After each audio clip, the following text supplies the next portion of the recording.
মাননীয় স্পিকার, ধন্যবাদ আপনাকে। আমি জাস্ট একটা কথা বলতে চাচ্ছি চলমান বিষয় নিয়েই। গতকালকে এই মহান সংসদে মুক্তিযুদ্ধ নিয়ে অনেক কথা হয়েছে।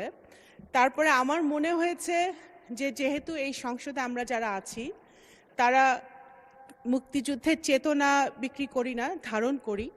সেই কারণে আমার মনে হয় এখানে যারা বীর মুক্তিযোদ্ধারা আছেন এবং আপনিও বলেছেন আমাদের বিরোধী দলে যারা বসে আছেন তাদের মধ্যেও কিছু কিছু মুক্তিযোদ্ধারা আছেন।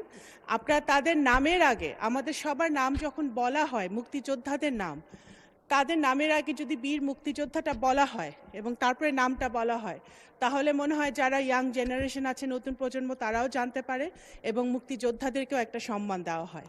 সংসদের ভেতরে যদি আমরা এটা চালু করি, সংসদের বাইরেও এটা আমরা বলতে পারবো, করতে পারবো। ধন্যবাদ। মাননীয় প্রতিমন্ত্রী ইতিমধ্যে মুক্তিযোদ্ধার সংজ্ঞায় কিছু পরিবর্তন এনেছে, যেটি এই সংসদও